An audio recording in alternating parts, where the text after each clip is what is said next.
தமிழ்நாட்டிலே இந்தி வரக்கூடாது என்பதிலே தமிழர்கள் பல ஆண்டுகளாக தெளிவாக இருக்கின்றோம். கிட்டத்தட்ட 100 ஆண்டுகளாக இது நடந்து கொண்டிருக்கின்றது. வெள்ளைக்காரர்களுடைய ஆட்சி நடந்து கொண்டிருக்கும் பொழுது கூட இந்தி எதிர்ப்பு போராட்டம் நடந்து 1937 நினைக்கிறேன். ஆக இது மிக நீண்ட நெடிய வரலாறு தமிழ்நாட்டுக்கு இருக்கின்றது. தமிழை பாதுகாப்பது, இந்தியை தடுத்து நிற்பது என்ற கொள்கை நம்ம தமிழர்களுடைய கொள்கை. அதன் காரணமாக தமிழ்நாட்டிலே இருமொழி கொள்கை இருக்கின்றது. ஆங்கிலம், தமிழ் மட்டும்தான் நம்முடைய கல்விக்கூடங்களே இருக்கின்றது.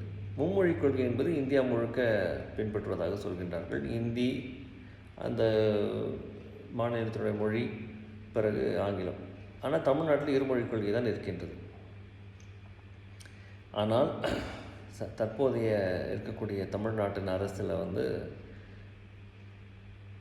யார் வந்திருக்கிறாங்க இந்த கல்வித்துறை அமைச்சராக என்று பார்த்தால், அவர் ஆர்எஸ்எஸ் என்ற ஒரு இயக்கத்திலிருந்து வந்ததாக சொல்கின்றார்கள். இது உறுதியாக எனக்கு தெரியாது, ஆனால் அப்படித்தான் சொல்கின்றார்கள். ஆர்எஸ்எஸ் என்பது தமிழ்நாடு என்றாலே அவர்களுக்கு அவ்வளவு ஒரு ஒவ்வாமை. அழிக்க வேண்டும் என்ற முடிவிலே இருக்கக்கூடிய ஒரு அமைப்பு. அது எல்லாருக்குமே தெரியும். அந்த அமைப்பிலிருந்து வந்திருக்கின்றார் என்பது உண்மையாக இருந்தால், அவர் இன்று கல்வித்துறையின் அமைச்சராக இருக்கின்றார் என்றால் அது மிகவும் ஒரு அபாயகரமான ஒரு செய்தி என்று தான் சொல்ல வேண்டும். திரு விஜய் அவர்கள் தெரிந்து செய்தாரா தெரியாமல் செய்தாரா என்று எனக்கு தெரியாது.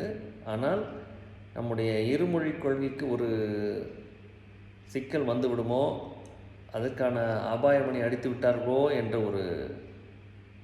ஒரு எண்ணம் வருகின்றது. நம்ம பொறுத்திருந்து பார்ப்போம். ஆனால் இப்படி ஒரு முக்கியமான ஒரு இலாக்காவை, துறையை திரு விஜய் அவர்கள் இப்படி மேம்போக்காக அவருடைய பின்னணி தெரியாமல் கொடுத்திருப்பது மிகவும் கவலைக்குரிய ஒரு செய்தி என்பதுதான் நாம் உறுதியாக சொல்ல முடியும்.